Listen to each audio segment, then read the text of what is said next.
ಇಲ್ಲಿ ರಂಗಸ್ಥಳ ರಂಗನಾಥ ಸ್ವಾಮಿ ದೇವಾಲಯದಲ್ಲಿ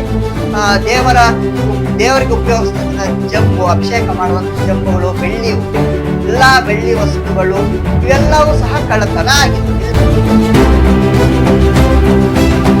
ಓಂ ನಾರಾಯಣ. ನಮಸ್ಕಾರ ವೀಕ್ಷಕರೇ. ಇತ್ತೀಚೆಗೆ ದೇವಾಲಯಗಳಲ್ಲಿ ವಿಪರೀತವಾಗಿ ಕಳ್ಳತನಗಳಾಗ್ತಾ ಇದೆ. ದೇವರ ಆಭರಣಗಳಾಗಿರ್ಬೋದು ಅಥವಾ ದೇವ್ರಿಗೆ ಉಪಯೋಗಿಸ್ತಕ್ಕಂತಹ ಸಾಮಗ್ರಿಗಳಾಗ್ಬೋದು, ವಿಪರೀತವಾಗಿ ಕಳ್ಳತನಗಳಾಗ್ತಾ ಇದೆ. ಇದೆಲ್ಲರಿಗೂ ಗೊತ್ತಿರ್ತಕ್ಕಂಥ ವಿಚಾರಣೆ.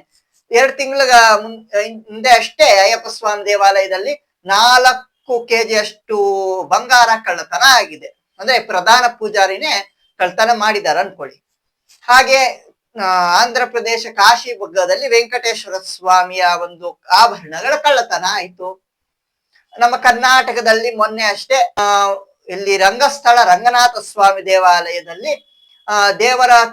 ದೇವರಿಗೆ ಉಪಯೋಗಿಸ್ತಕ್ಕಂಥ ಜಂಬು, ಅಭಿಷೇಕ ಮಾಡುವಂತಹ ಜಂಬುಗಳು, ಬೆಳ್ಳಿಯು, ಎಲ್ಲಾ ಬೆಳ್ಳಿ ವಸ್ತುಗಳು ಇವೆಲ್ಲವೂ ಸಹ ಕಳ್ಳತನ ಆಗಿದೆ. ಇಲ್ಲಿ ರಂಗಸ್ಥಳ ಚಿಕ್ಕಬಳ್ಳಾಪುರ ರಂಗನಾಥ ಸ್ವಾಮಿ ದೇವಾಲಯದಲ್ಲಿ ಇಷ್ಟು ಒಂದು ಕಳ್ಳತನಗಳಾಗ್ತಾ ಇದ್ರು ಸಹ ಅಧಿಕಾರಿಗಳು, ಪಾಲಕರು ಯಾಕೆ ನಿರ್ಲಕ್ಷ್ಯ ವಹಿಸ್ತಾ ಇದ್ದೀರಿ? ಇನ್ನು ಯಾಕೆ ಚರ್ಯಗಳು ತಗೊಂತ ಇಲ್ಲ? ಈ ದೇವರಿಗೆ ಸಂಬಂಧಪಟ್ಟಿರುವಂತಹ ಎಲ್ಲಾ ವಸ್ತುಗಳನ್ನ ಸೇಫ್ ಆಗಿ ಒಂದು ಸೇಫ್ ಲಾಕರ್ ಅಲ್ಲೋ ಅಥವಾ ಒಂದು ಬ್ಯಾಂಕ್ ಲಾಕರ್ ಅಲ್ಲೋ ಒಂದ್ ವೇಳೆ ಅಲಂಕಾರ ತಗೊಂಡ್ ಬಂದ್ರೆ ಒಂದು ಸೇಫ್ ಲಾಕರ್ ಅಲ್ಲಿ ಸೇಫ್ಟಿ ಆಗಿ ಬಿಗಿ ಭದ್ರತೆ ಮಾಡುವಂತಹ ಆಲೋಚನೆಗಳು ಯಾಕೆ ಯಾವ ಅಧಿಕಾರಿಗಳಿಗೂ ಇಲ್ಲ? ದಯವಿಟ್ಟು ಅರ್ಥ ಮಾಡ್ಕೊಳ್ಳೋ ಪ್ರಯತ್ನ ಮಾಡಿ. ಎಲ್ಲಾ ದೇವರ ಆಭರಣಗಳು ಕಳ್ಳತನ ಆಗ್ತದಿದೆ. ಒಂದು ಕಡೆ ದೇವರ ಹೆಸರಲ್ಲಿ ಕಳ್ಳದಂಧೆಗಳು ಒಂದ್ ಕಡೆ ಆದ್ರೆ, ದೇವರ ಆಭರಣಗಳು, ದೇವರಿಗೆ ಉಪಯೋಗಿಸ್ತಕ್ಕಂಥ ವಸ್ತುಗಳೆಲ್ಲ ಕಳ್ಳತನ ಆಗ್ತಾ ಇದ್ರೆ ಇನ್ನೇನು ಬಿಡ್ತಾರೆ ಹೇಳಿ?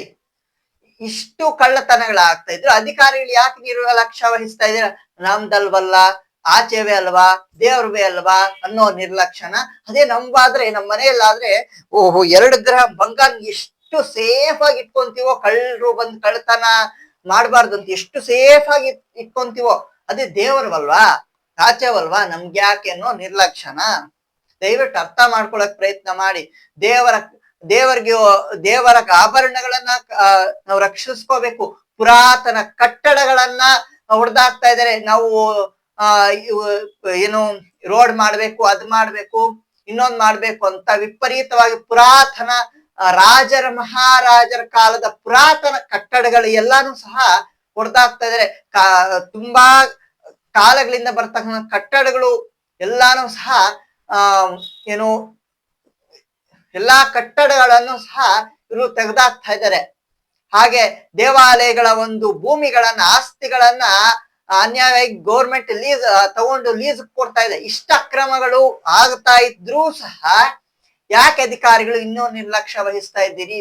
ಅಂದ್ರೆ ದೇವಾಲಯಗಳು ಉದ್ಧಾರ ಆಗುವಂತಹ ಕಾನ್ಸೆಪ್ಟ್ ನಿಮ್ಗೆ ಯಾರಿಗೂ ಇಲ್ವಾ? ನಾನು ಒಂದು ವಿಚಾರ ಹೇಳ್ತೀನಿ.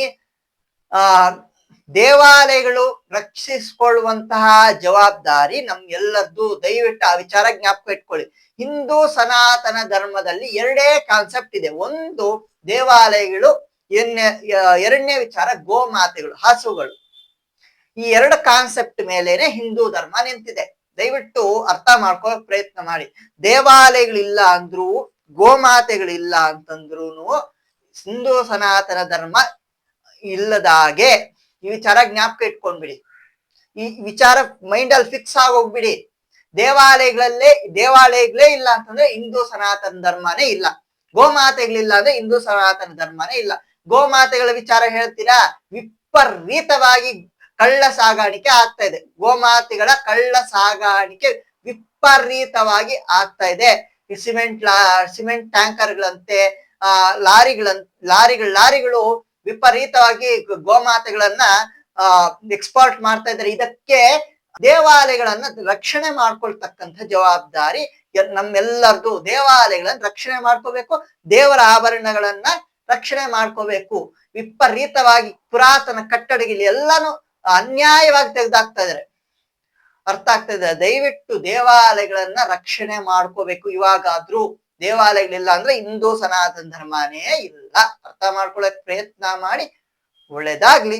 ಲೋಕ ಸಮಸ್ತ ಸುಖಿನೋ ಭವತು.